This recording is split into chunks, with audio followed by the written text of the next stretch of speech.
Selamat pagi pemirsa, apa kabar Anda hari ini? Bersama saya Puji Lestari, inilah kabar Indonesia.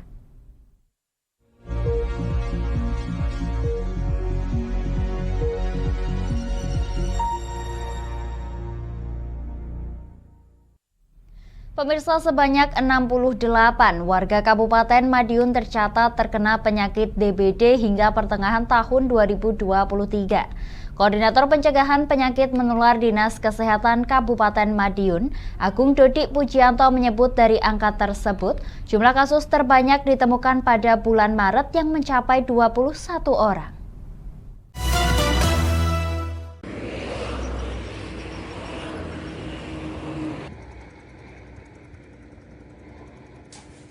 Dinas Kesehatan Dinkes Kabupaten Madiun mencatat hingga saat ini sudah ada 68 kasus demam berdarah dengue (DBD) yang menyerang warga.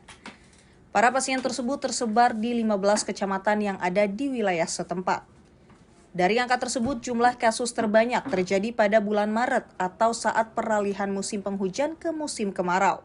Sementara pada bulan Juni baru ditemukan 1 kasus.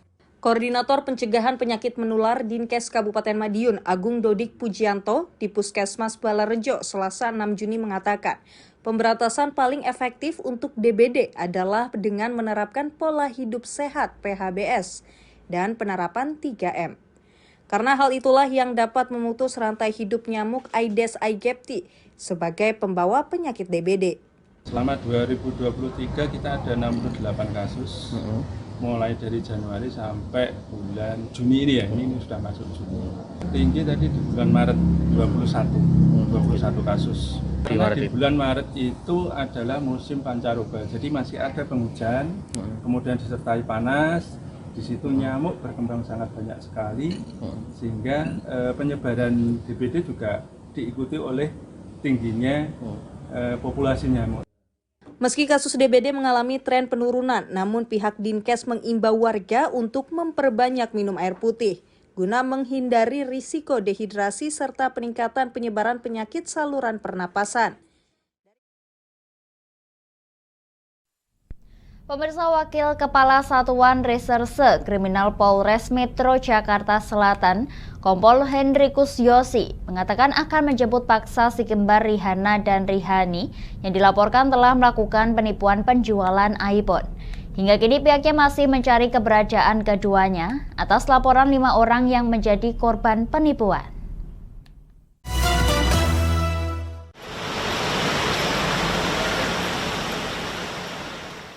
Dua kali sudah Polres Metro Jakarta Selatan melakukan pemanggilan terhadap si kembar Rihana dan Rihani yang diduga melakukan penipuan jual beli produk iPhone dengan dugaan kerugian mencapai miliaran rupiah. Namun 2 kali pula mereka mangkir dari panggilan polisi. Untuk itu, seperti dikatakan Wakil Kepala Satuan Reserse Kriminal Polres Metro Jakarta Selatan, Komisaris Polisi Henrikus Yosi, saat ditemui pada 7 Juni, pihaknya melakukan penjemputan paksa terhadap kedua terlapor, selain terus mencari keberadaan keduanya. Hanya saja, terkait laporan di Polres Metro Jakarta Selatan, menurut Henrikus hanya mengarah kepada salah satu dari saudara kembar tersebut, yakni Rihana. Pasalnya, para korban hanya berkomunikasi dan mentransfer uang kepada dia. Kami juga sudah memanggil kepada terlapor, namun yang bersangkutan tidak hadir dalam panggilan sebagai terlapor. Gitu. Nah, ini kami sedang melakukan upaya-upaya untuk pencarian keberadaan si terlapor. Hingga kini, lanjut Henrikus, sudah ada 5 orang yang menjadi korban penipuan yang diduga dilakukan si kembar, dengan kerugian bervariasi antara ratusan juta hingga di atas 1 miliar rupiah. Modus operandi yang dilakukan dengan memberikan penawaran produk Apple seperti iPhone, MacBook, dan AirPods dengan harga yang lebih murah 20 hingga 30% dibandingkan harga pasaran. Awalnya, transaksi berjalan lancar. Namun pada akhir tahun 2021, pesanan tidak pernah dikirimkan hingga sekarang, dengan taksiran total kerugian korban mencapai 35 miliar rupiah. Pemirsa, Presiden Joko Widodo bertolak ke Malaysia untuk menemui Perdana Menteri Malaysia Anwar Ibrahim dan berunding mengenai isu-isu penting yang telah dibahas bertahun-tahun, namun tak kunjung menemui titik akhir. Salah satunya adalah isu perbatasan Indonesia-Malaysia dan pekerja migran Indonesia.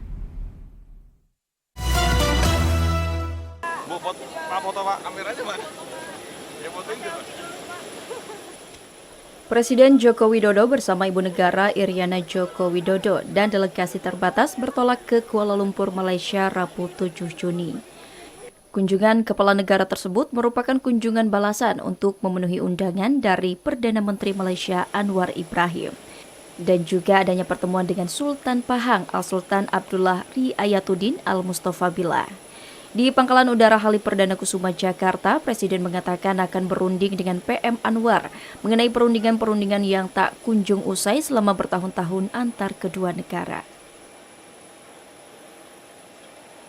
Kunjungan saya ke Malaysia akan kita gunakan untuk menyelesaikan beberapa perundingan-perundingan penting yang sudah berjalan bertahun-tahun dan tidak selesai, yaitu isu mengenai perbatasan dan isu mengenai perlindungan PMI Indonesia dan tentunya hal-hal lain yang penting.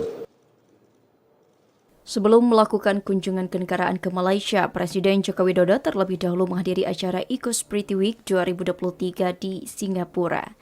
Dalam agenda tersebut, Presiden tampil menjadi pembicara utama dan siap memanfaatkan momentum tersebut untuk ajang promosi investasi Indonesia.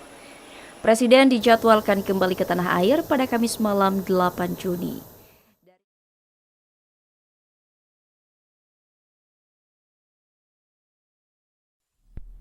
Kami akan jeda sejenak pemirsa, tetap bersama kami di Kabar Indonesia.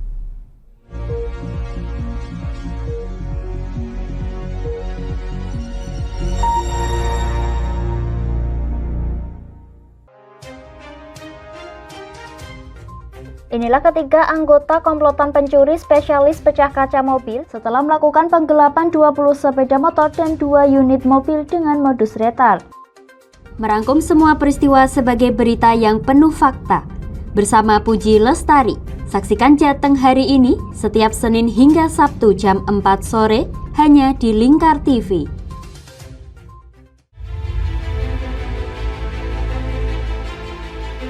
Memberikan pinjaman uang kepada saya dengan bunga 8% per bulan. Membedah opini narasumber, menggali lebih dalam untuk mendapatkan perspektif baru yang lebih faktual. Masalahnya, nota perbaikan kapal itu semua ada di saya. Kenapa Tomo bisa menunjukkan? Demi mendapatkan informasi yang solutif dan terpercaya. Dalam Bedah Opini, setiap Rabu jam 11 siang hanya di Lingkar TV.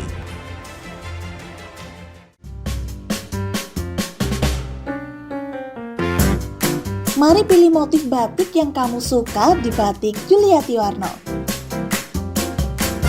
Memproduksi dan menjual batik tulis bakaran khas Pati dengan kualitas yang sangat istimewa.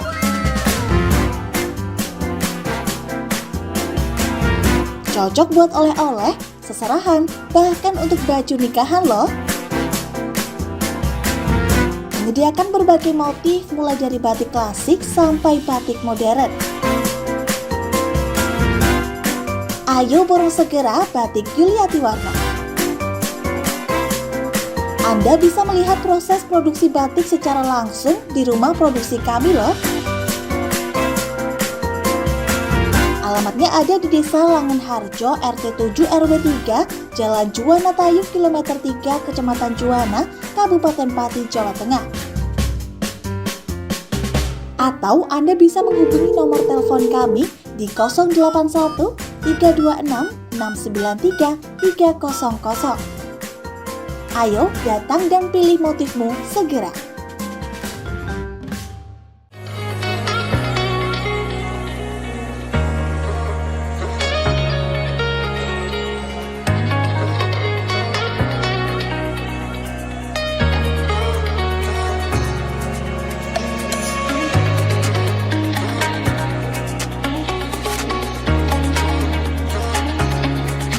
Hatta Kastorpati, surganya alat tulis dan perlengkapan sekolah serta kantor. Mau cari buku? Ada. Mau cari alat tulis? Ada dong pastinya. Atau mau cari tas? Juga ada. Semuanya lengkap di Hatta Kastorpati. Kami siap melayani Anda dengan sepenuh hati.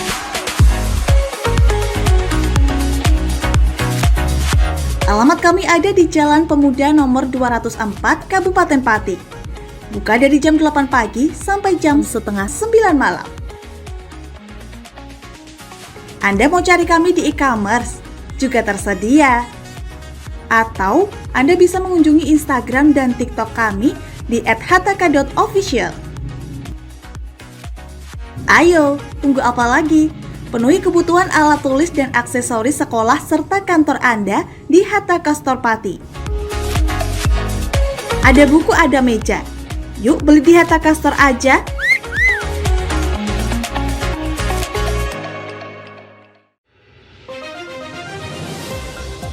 Modus kedua pelaku ini berpura-pura kehabisan bahan bakar kendaraan.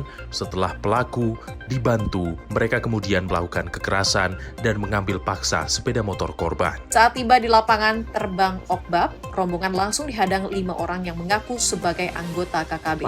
Yakni melakukan bujuk rayu kepada korban yang merupakan santriwati pada momen kegiatan belajar mengajar khusus. Menyajikan informasi-informasi hangat dan terpercaya bersama Kabar Indonesia setiap Senin hingga Sabtu jam 7 pagi hanya di Lingkar TV.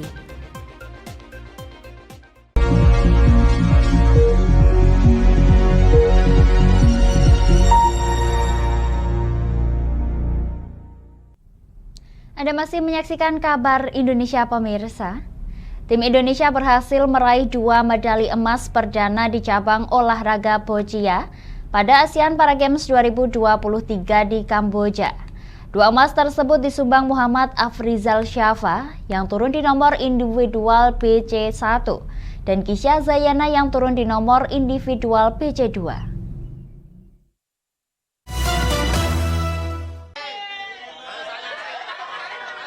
Dua atlet boccia Indonesia, Muhammad Afrizal Syafa dan Gisha Zayana, menyumbangkan 2 emas perdana untuk Indonesia di cabang boccia dalam ASEAN Para Games 2023.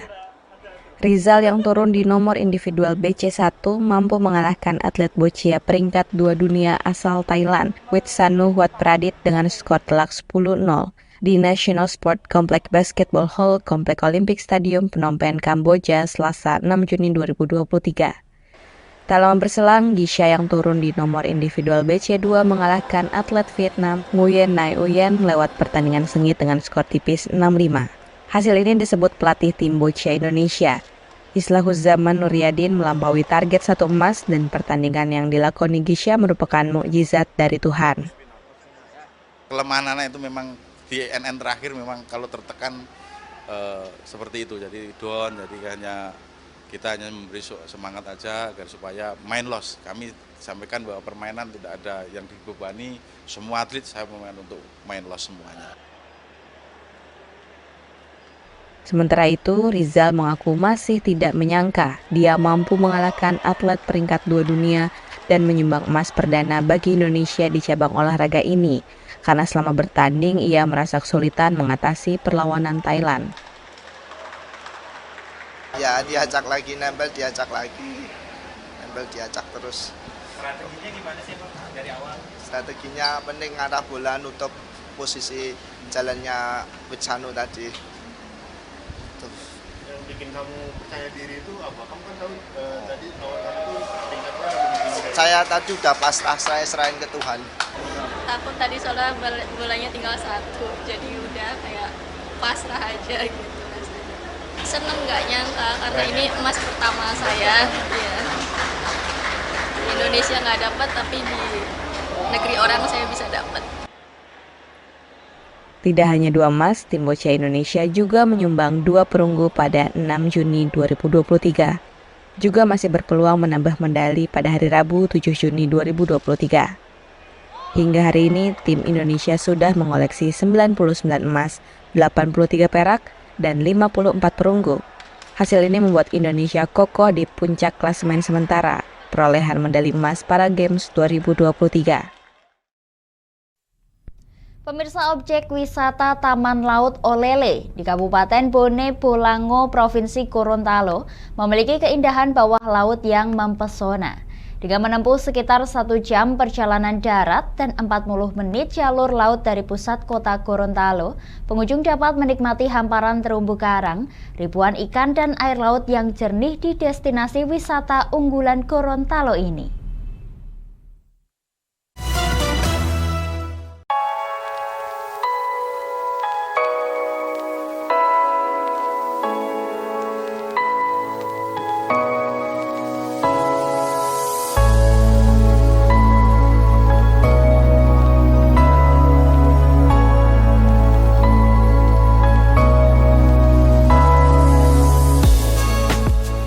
Objek wisata Taman Laut Olele di Kabupaten Bone Bolango, Provinsi Gorontalo, memiliki pesona bawah laut dengan keindahan yang memukau. Dari pusat kota Gorontalo, Taman Laut ini bisa didatangi dengan menempuh perjalanan darat sekitar 1 jam dan 40 menit jalur laut.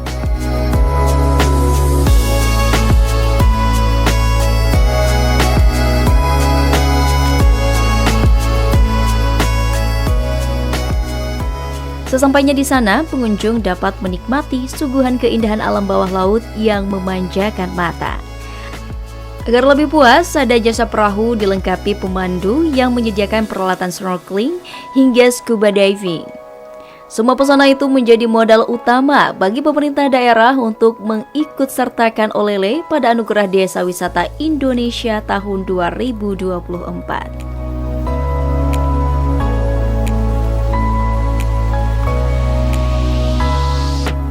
Olele adalah salah satu kota keindahan ya, satu keindahan alam bahari yang cukup menarik sekali adalah terumbu karang yang cukup menarik di seluruh dunia. Kita hadir di sana. Kenapa? Karena insya Allah pengembangan kita ke depan Olele yang salah satu desa wisata untuk pengembangan keikutsertaan di ADWI nanti tahun 2024. Untuk pertama kali datang ke tempat ini tuh kayak yang bagus banget. Apalagi kalau datangnya pagi-pagi tuh airnya masih jernih, terus terumbu karangnya jelas, terus kita bisa ngelihat ikan Nemo yang kayak di kartun-kartun gitu. Bagus banget pokoknya. Ketemu banyak ikan tadi ya? Banyak banget. Apalagi kan kita pancing tuh pakai biskuit-biskuit tuh. Nah, dia pada naik semua tuh ikan-ikannya. Jadi untuk foto pun jadi lebih bagus. Di Taman Laut Olele, pengunjung dapat langsung melihat terumbu karang dan beragam jenis ikan, hanya dengan jarak 5 meter saja dari daratan. Tempat wisata ini terus dijaga dan dilestarikan agar bisa jadi daya tarik pengunjung yang menyukai aktivitas alam di laut.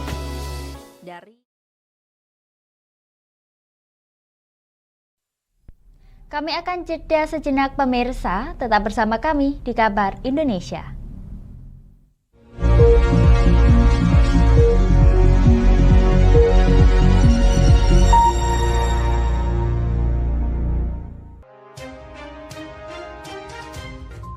Inilah ketiga anggota komplotan pencuri spesialis pecah kaca mobil setelah melakukan penggelapan 20 sepeda motor dan 2 unit mobil dengan modus retal.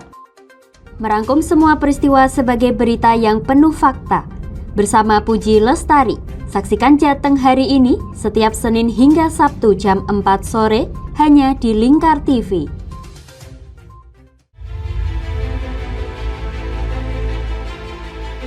Memberikan pinjaman uang kepada saya dengan bunga 8% per bulan. Membedah opini narasumber, menggali lebih dalam untuk mendapatkan perspektif baru yang lebih faktual. Masalahnya, nota perbaikan kapal itu semua ada di saya. Kenapa Tomo bisa menunjukkan? Demi mendapatkan informasi yang solutif dan terpercaya dalam Bedah Opini. Setiap Rabu jam 11 siang hanya di Lingkar TV.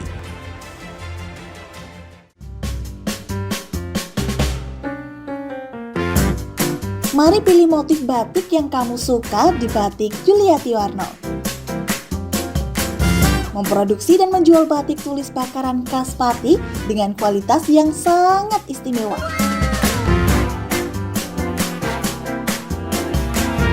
Cocok buat oleh-oleh, seserahan, bahkan untuk baju nikahan loh. Menyediakan berbagai motif mulai dari batik klasik sampai batik modern. Ayo borong segera Batik Yuliati Warno. Anda bisa melihat proses produksi batik secara langsung di rumah produksi kami loh. Alamatnya ada di Desa Langenharjo, RT 7 RW 3, Jalan Juwana Tayu, Kilometer 3, Kecamatan Juwana, Kabupaten Pati, Jawa Tengah. Atau Anda bisa menghubungi nomor telepon kami di 081 326 693 300. Ayo datang dan pilih motifmu segera.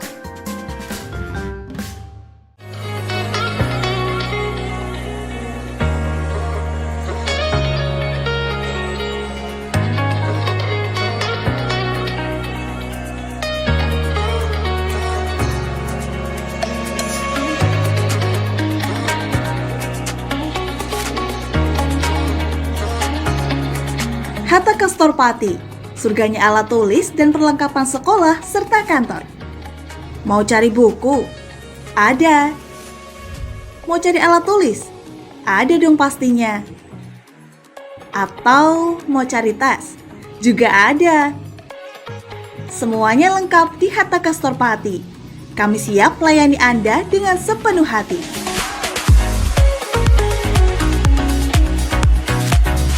Alamat kami ada di Jalan Pemuda nomor 204, Kabupaten Pati. Buka dari jam 8 pagi sampai jam setengah 9 malam. Anda mau cari kami di e-commerce? Juga tersedia.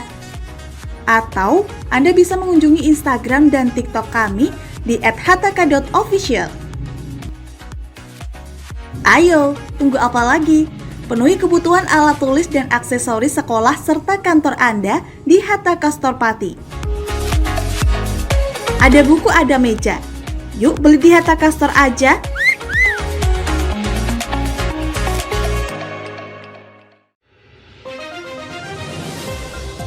Modus kedua pelaku ini berpura-pura kehabisan bahan bakar kendaraan. Setelah pelaku dibantu, mereka kemudian melakukan kekerasan dan mengambil paksa sepeda motor korban. Saat tiba di lapangan terbang Okbab, rombongan langsung dihadang 5 orang yang mengaku sebagai anggota KKB.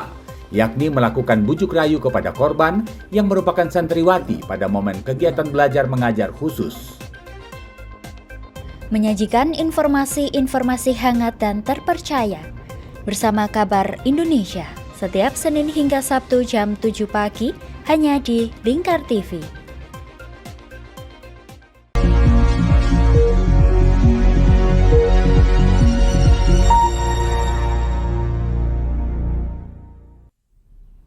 Anda masih menyaksikan Kabar Indonesia pemirsa.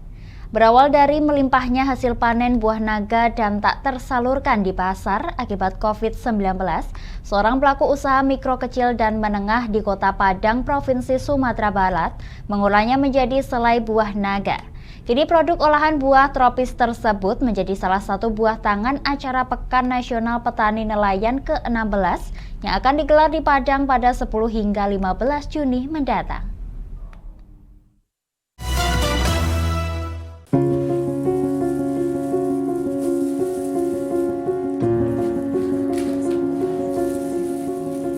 Pelaku UMKM asal Padang memutar otak ketika buah naga yang melimpah dari kebunnya tidak bisa dipasarkan akibat COVID-19. Dini Lestari, begitu ia biasa disebut, akhirnya mengolah buah naga menjadi selai yang formulanya berhasil disempurnakan setelah berulang kali menguji coba. Selai buatannya dibuat tanpa bahan pengawet. Dalam sekali produksi butuh sekitar 30 kg buah naga merah dari kebunnya di Bukit Tinggi. Dengan merek Dagang Parakno, usaha rumahan yang berlokasi di Parupuk Tabing ini dipasarkan secara daring dan luring. Menurut sang pemilik, penjualan secara daring masih lebih mendominasi. Alhamdulillah saat ini Selai buah naga ini telah mempunyai sertifikat halal dan BPOM MD. Sehingga saat ini kita mulai berpikir untuk memasarkan lebih dan kita sedang proses untuk mencoba ekspor produk selai buah naga. Sebenarnya awalnya saya juga penasaran, biasanya kan kita makan buah naga aja, sekarang jadiin selai ternyata enak banget malahan. Dan dibanding dua tadi dengan roti tawar dan pastry-nya lebih enak pastry, ada crunchy-crunchy-nya. Usaha selai buah naga Parakno ini juga menjadi salah satu buah tangan dan akan dikenalkan dalam perhelatan Pekan Nasional Petani Nelayan ke-16 yang akan digelar di Kota Padang pada tanggal 10 hingga 15 Juni. Dari Kota Padang, Sumatera Barat, Melani Friati, Kantor Berita Antara, mewartakan.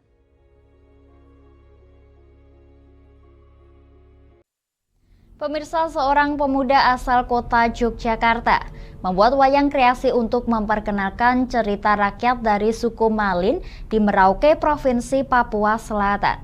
Wayang kreasi yang diberi nama Wayang Kakak Lejar ini mengilustrasikan tokoh-tokoh dalam cerita rakyat kota Merauke ke dalam bentuk wayang yang sering dimainkan di Pulau Jawa.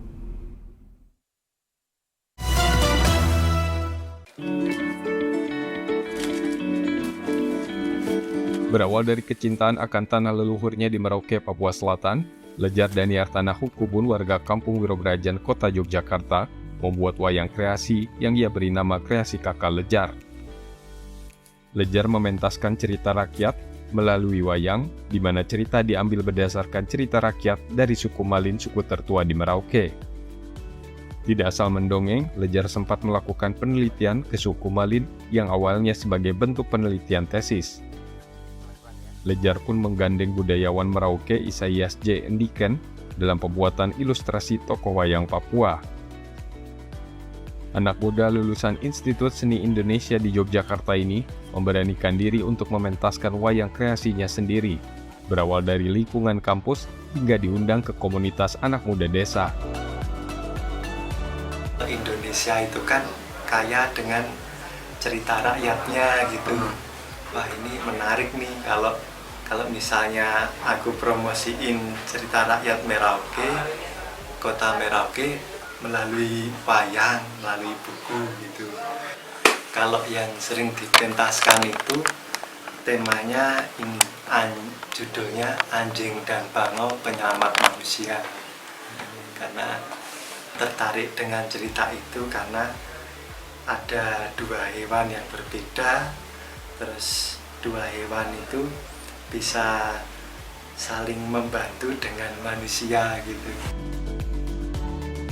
Perjuangan Lejar memperkenalkan cerita rakyat Merauke dalam bentuk wayang kreasi mendapat dukungan dari ayahnya Penia Simon Hakubun.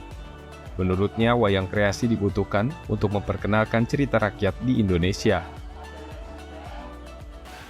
Wayang kreasi itu memang sangat diperlukan untuk memperkenalkan suku Malin dari Papua Selatan agar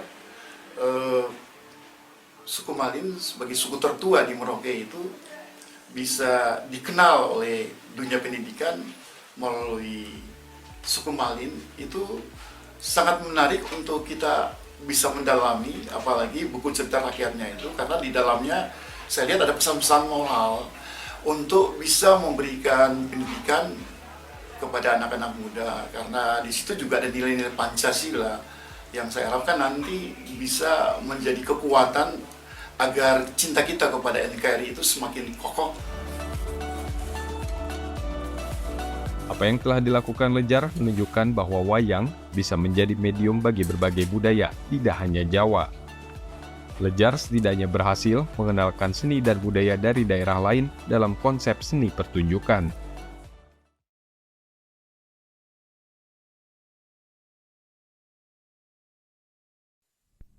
Demikian kabar Indonesia pemirsa, nantikan kabar Indonesia selanjutnya hanya di Lingkar TV.